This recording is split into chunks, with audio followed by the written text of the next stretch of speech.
Hello, everyone, and welcome to Splinterlands channel. Just want to let everyone know what we're planning on doing here. We will be releasing updates about the company, talking about industry-related news, and introducing members of the team. So who better to join us than CEO Jesse Reich, or more commonly known as Aggro Light Hacker. Hey, it's a pleasure to be here. Thanks for doing this with us.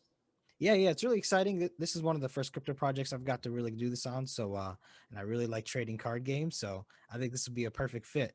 But let's start off by talking about who you are, getting to know you, shine some light on you. So let's start with your educational background.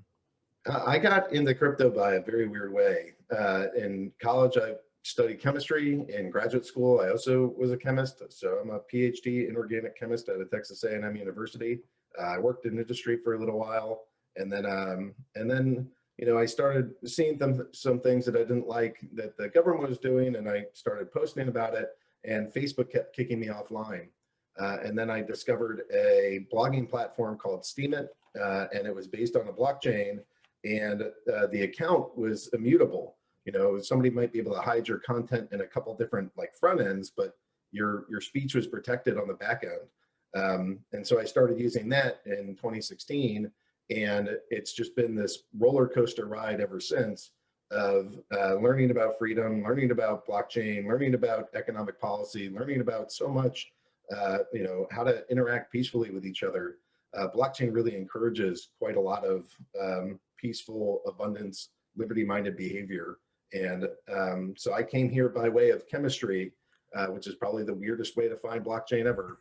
But I was a chemistry professor, and actually, there's a lot of similarities between teaching somebody about blockchain and teaching somebody about chemistry. They're just like these Huh. big, complicated things, lots of moving parts, all these different like math-based complexities. And so teaching somebody chemistry and teaching somebody about blockchain really isn't that much different. Hmm. Okay. Yeah, blockchain is something that a lot of people don't understand, and they sometimes, as you get this, it's newer tech, so people kind of are a little wary. And once you explain it to them, it's pretty cut and dry, right? Like you can see everything that's going on, and you can validate that the transactions are essentially trustless, so it's completely safe. It's hard to get there. Like once Yeah. you get it, it's like, oh, okay, I just do this thing like I've always done, but now it's this publicly accessible thing. But until then, it's like, why am I doing this? What's the key? I don't understand. I'm so confused. Yeah, and it's definitely something you want a little bit of knowledge on before making transactions. But getting on to it, so how did you get involved in this project? How did this start? So my partner Matt and I started working on like a little marketing project together. Again, going back to Steemit, a lot of the Steemit activity is now on the Hive blockchain, and that's where the game is based. But initially it's on Steam. This blockchain is Steem, and the blogging platform was Steemit, and we were trying to figure out ways how do we promote certain blogs. And so we were working on that together. And at the end of the conversation, he said, "Hey, you know what I'd really like to do is build a game." Hmm. And I grew up as a gamer. I played Dungeons and Dragons, BattleTech. I played Magic the Gathering. I played all these different things. And in 2014, I built a Kickstarter game, and I sold the thing. It raised $21,000. Nothing major enough to print it, enough to get me headaches of shipping these things around the world and seeing what all that it was like. So I loved game making, and I wanted to make another. In fact, I made another game, but then I never published it. So when my buddy Matt said, who is a developer with 30 years of game developing experience, said, "Hey, I'd like to make a game." And I said, "Oh, it's funny you should mention that. I have one sitting on the shelf right here, art already done. Let's go do this." Nice. We had that conversation sometime in 2018. We also launched in 2018, and we've been going ever since. Dang, wonderful. So now that you guys are in the depths of this, it's been like 3 years you guys have been doing this. What does your role look like on the day to day? Like, what do you do? It's a million different things. The three main categories are sort of like talking to big financial players, building partnerships, and then managing the community. So those are the three things that I think I do a lot of. Just I just talk to a lot of people. That's what I Yeah. do. I just sit around and figure out what does our game need? How do we get more eyeballs? Who wants to go invest in this product? Who wants to own these cards? How do we increase their value? How do we I do a lot of the game design too. I mean, not everybody knows, but like a lot of the mechanics, the big picture stuff is often created by me, and the first pass of how the stuff works is often me, and then it goes to Matt, and Matt kind of zooms in on a lot of the details of like, all right, well, we don't want to do that number, we want to do this number, we're going to tweak it, here's this slightly different parameter. And so the two of us work really well together, because I do a lot of like the blue sky big picture thinking, and he does a lot of like the detail oriented. Now wait, we have to program this in, so we can't Yeah. just leave this as a, it should do that. Like, what is the actual code? Yeah. So the Okay. two of us cover a lot of ground quite well together. Yeah, actually, I did some video game coding, and card games are not exactly the easiest thing to code. Versus like, you hit this person, they take HP damage. Card games are a little more intricate than that, especially when it comes to making everything fair, making sure the algorithms of drawing cards and all that. It's actually pretty complicated. So Matt, I'm not a coder. I'm not a dev. I have a pretty good handle on how to talk to devs, but I'm not actually one. And one day I'm sitting next to Matt. We're at an office together, and I'm like, "Go show me the code base for Splinterlands." And he's like flipping through, and it's like hundreds of pages of exactly what you're describing. Because it's always, when Matt and I talk about the game, it's fun being like, all right, well, what's armor going to do? Armor makes it so that if you hit it with melee, that it absorbs the armor first, except if you have piercing. Yeah. But then here's this other ability that might cancel that. And then if you have both of these things in effect, it does this. And so like all of that conversation, everything has its counter, everything has its specific rule set. And then in our game, we change the rules all the time. So the code base is gigantic, and that's what keeps it fun and fresh for the players, so that matches are different, it feels different. There's no one single card that's all powerful. There's no one team thing that you can do that is the best at all times. You have to go switch it up. Good. Yeah, balance is probably it's paramount in a card game. As you've seen, you said you've played Magic the Gathering, and there's been cards that have been released that later have to be banned because it gains you an extra turn for absolutely no reason and stuff like that. So one other question that I really want to ask you is, how did you get the name Aggro? Well, I picked it when I was playing World of Warcraft. So to aggro means that you attack a monster that was otherwise peaceful, or you get close enough to a monster that was otherwise peaceful and you have aggroed it. As a tank, I was running around aggroing things. But people that work with me sometimes get frustrated because I'm like a very slow moving human being. I have a lot of inertia in terms of like, this is my life. I go at a slow pace. Like, I work hard, but I don't change direction all that quickly. And so it really takes a lot to get me aggroed out of my state of being, which is, at this point, is like, how do I exist to the best of my ability as a peaceful, neutral vessel, floating in a sea of space, interacting with kindness and prosperity and well wishes towards my fellow man. Wow. Okay. Well, that got a lot deeper than I thought. But anyway, I was gonna say being a tank is honest work, man. That's it's honest work. All right. Well, is there anything else about yourself you'd like to share with people? Um, at the end of the day, it was a couple of years ago. I call her my fiance, so I'm in the middle of a divorce. But my wife at the time, I looked at her and I said, you know what I want to do with my life is I just want to like make games and make snarky comments on the internet. And by that metric, I'm freaking killing it in life, because that's like most of what I do. I just post blogs and go to Twitter, and I talk to people all day long. I try to fill it with useful information about blockchain in the world, and then I also try to go add in a bunch of snark. And it's all mostly around all these gaming mechanics of how do you bring value to tokens, and how do you create NFTs with more utility, and how do you build games that are fun. I just sit around and build games and talk snark on the internet. It's like the world's greatest gig ever. Yeah, man. I'm glad you're living your best life. If anyone, first off, thank you everyone for watching. If you have any questions or anything, don't be afraid to shoot them over. So we'd be happy to answer them. But now, kind of segmenting into the next part here, let's dive deeper into the project itself. Okay, so you guys are blockchain based trading card game. You got collecting, you got battling, and you can earn on the project as well. So first off, let's start with, what blockchain is this based on? Yeah, so that's the friendly way to ask. Most people, when they ask that, initially, when we started 3 years ago, most people would ask that question of like, why didn't you idiots build this on Ethereum? Yeah. And, it was a reasonable thing. There's certainly a bigger capital market on Ethereum, and it makes a lot of sense. But Matt and I looked at that and we said, the scalability is going to be a real problem, and we want it, and the transaction costs aren't fun for games. You can get away with it in like financial things. So don't get me wrong. We stand on the shoulders of Ethereum. There's no way that we would exist without CryptoKitties and all the work that came before us. But when we looked at how do you build a fun experience, having a million microtransactions that are required to like play the game, transfer a card, select a team, none of that made sense to us. And we were looking around and we were already built on Steam, which is now for us, we're now forked over to Hive. And we like it because it's this fast, the block time is 3 seconds. So, if you go and load up CNN.com or CBS News or whatever you go to, it's going to take 3 to 5 seconds. So a block time of 3 seconds is right in your experience of the speed of the internet. So, if you submitted a team and you had to wait 30 minutes for the blocks to get there, that would not be a good gaming experience, but Hive is pretty fast. It has account names instead of just wallet addresses. So on that, I'm aggroed. And there's something really satisfying about playing somebody else named aggroed as opposed to E15269B24. Yeah. Like a wallet address is not a good opponent. Having somebody with a name really is.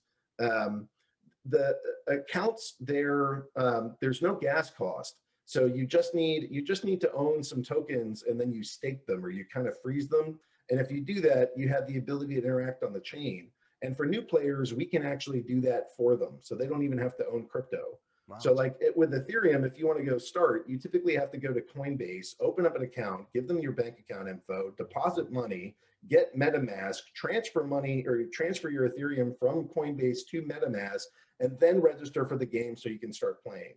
And that lift for somebody that's like, hey, what's crypto? Is like a really giant lift. It's just too hard, doesn't make any sense. So here it's just username and password, get started, pay with PayPal for some packs, and you're off to the races. I mean, we've really tried to do what we can to make it as easy for people as possible. And that's only doable because we're on this freemium blockchain with fast block times and, human readable account names.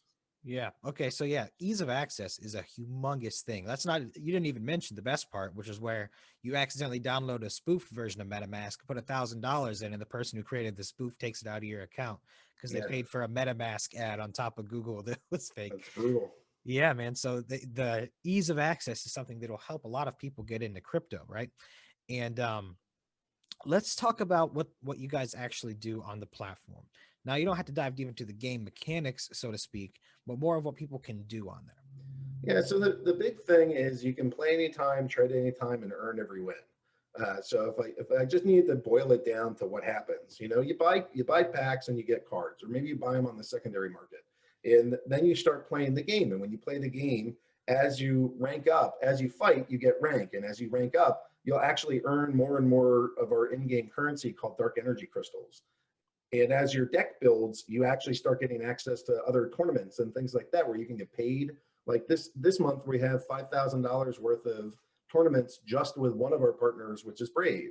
And so by having a higher quality deck, and in this case, owning a little basic attention token in your wallet, you're able to go participate and earn thousands of dollars by playing this game. And so it's convenient because it's digital, which means you can play around the clock. But unlike a lot of the other current digital games, the things that you own are tokens. So you can trade them. You can actually rent the cards. To date, we've completed around 200,000 rental contracts. Wow. So you can rent your cards out. So we have some whales that come in, buy a bunch of cards, never play the game, and they just rent it out to other players. And that works because the players that are playing, they can earn cryptocurrency, which they can trade for other cryptos, or they can trade out for fiat. And they participate in this ecosystem. And then as you're winning matches and as you're ranking up higher and as you're getting new cards, your deck quality improves and you can earn more and more through a combination of skill, time, and deck quality. Wonderful, wonderful. And I would say kudos on Brave. That's one of my favorite projects, and I love using their browser. And I've earned quite a bit of basic attention token doing it. So that sounds like a tournament I might actually be interested in. I'll tell Um, you, it's been great working with them. You know, there's just sometimes when you find a company, they have a similar vision of let's go bring new people into crypto and make it easy and friendly. They're like really kind, wonderful human beings, and that's just one of the best partnerships or teams that I could have asked to go work with. okay, is there any other notable partnerships you would like to mention? Sure. So we work with Animoca Brands a bunch, and they're affiliated or partial owners, or I forget the exact layout, but you know they have Sandbox is one of their games. We work with Gala Games a bunch. There's GameCredits.org, Cogs, and the Red Fox Labs, Blockchain Heroes. These are just some of the partnerships that we've created along the way. You know, we try to do things like co-events and bring their teams in, and we'll do promotions where we sell our packs and give away some of their material at the same time as a promotion to our players. Um, and so, there, you know, it's been fun to get to know some of these other games. Like we're building a piece of land in the sandbox, so that'll be fun to just see what will that look like to play Splinterlands in the sandbox. Yeah. Well, just there's a ton of overlap between all these different communities, and we like exploring that. Wonderful. And one of the most things I find the most interesting about it is you guys truly create what is the in-person experience but better, because every transaction is validated. It's not like Magic the Gathering Arena or these things where you don't actually know what's going on behind the scenes. You can't validate it. The cards aren't really tradable in a real sense. Your guys' cards retain an actual value of the card itself. So it is like literally just an upgraded version of an in-life trading card game. Yeah, I mean, I would never go lend. You seem like a nice fellow, but I would never lend you a card, Yeah. right? Like I never know that it's going to come back to me. You might mutilate it. I don't know that we'll ever be able to return it. Like if anything bad happens, how do I enforce anything? But with a blockchain, I can just be like, all right, here, click this button, and Michael gets that card. And if I'm feeling stingy, Michael gets a card, but he has to pay me a certain amount every 2 weeks. So you know, there's a lot that we can do with a blockchain that you can't do with the physical trading cards. And you know, like I don't know how people send this stuff overseas. Like even getting money and transferring all that, it's just been a giant pain in the butt for everything that I've done over the last couple of years. But when you use blockchain, it's just like hit send, money's gone, card gets in, and or you like using the market, takes 3 seconds, and you're done. I mean, Yeah. we built something really functional. Okay. Yeah. I think you just reminded me. I'm missing about 40 plane chase cards. I think I lent to somebody. I Yeah, yeah, gotta get exactly. those back, man. Go force, figure out how to force them to give it back. Like, what's the consequence if they don't? I mean, your life is going to move on. You seem like Yeah. you're going to be okay, but It'll be fine. you But know, yeah. I would prefer to retain ownership of the things that I own Yep. for the lifetime that I want them. And that's one of the things that's great about these NFTs. They live in my wallet, and you know, I'm the one that has the keys to say transfer it from here to there, or don't, or rent it, or play it, or do whatever. You know that I'm the one with my keys that has the ability to choose what actions I'm doing. Good. And I guess the last thing I'd really want to get into is how many players do you guys currently have? So we've played something like 50 million games in over the past 3 years. These days, you know, we have seasons, and the seasons are every 2 weeks. So at the top of the seasons, we see about 7,000 accounts playing daily. That number's been going up a lot recently.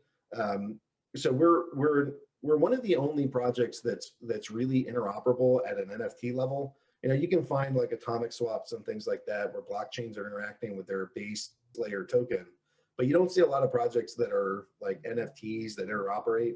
So you can buy Splinterlands cards on OpenSea, which is Ethereum based, and you can buy it on Atomic Hub through Wax.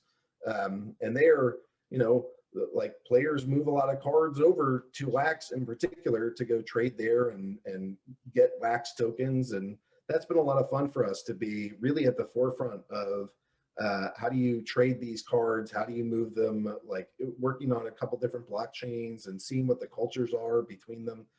That's been fun. one thing that we did, we actually just did a land sale, and on the Wax blockchain, we sold $100,000 worth of land in a day. So it's not just like hey, look at us, we're cool, but there's a gigantic financial opportunity for us by interoperating on these other blockchains. And in this case, the people want the land because we're turning over the rights to the players to mint new cards. Oh, So, wow. we've been selling cards. That's the way that our business operates. And we're like, hey, instead of us selling the cards and making all the money, why don't we give players the right to mint cards?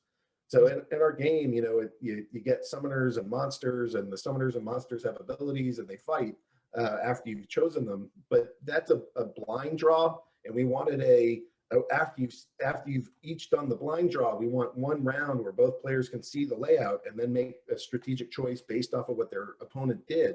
And so now you put in your items and spells. And when we said, how are we going to make them? We wanted it to be, we want the players to do it. What's more crypto than that? True, yeah. Like, let's put the revenue stream in the hands of the players. So that's how we think about this. That's how we want to do this. We want to decentralize all the things. We want this game to be fun, and we want you guys to be able to make a decent amount of money by playing the game and earning and harvesting resources or battling each other. So we're well on our way, and the land is there's like 50,000 plots left, and we started with 150,000. So there's still a little bit of room left to go, but not tons. And we're just cruising along, and excited to see just how, with Bitcoin being in such a bull market, it's a great year and things are going wonderfully. And we're adding players and we're adding functionality. We have guild brawls coming and guild tournaments where the guilds are going to be fighting each other, and it's a real social experience. Hmm. I don't know. We just have a lot that's going on, and generally speaking, it's been pretty killer. Wonderful. All right. Well, yeah, just is there anything you can tease about some future video topics we can get into? Would we get into these updates or something? Yeah, I think here's the biggest alpha league going. We're planning on a new token for the game, and I'm not gonna say too much more than that. But I think it's something that the players are going to be really excited about, and I don't know. We're hoping to have that out in the not too distant future. So that's as much as I can say right this moment. But I think players will be happy when they see sort of the next round of what we have in store for them. Yep. You guys heard it here. Just keep in touch. Watch the teaser. We'll get some more details as they come along. But thank you everybody for watching. Don't be afraid to like, subscribe, leave a comment, join the conversation. Check the game out. Give it a download. See if you like it. Aggro, you have a wonderful day, and take it easy. All right. Thanks so much.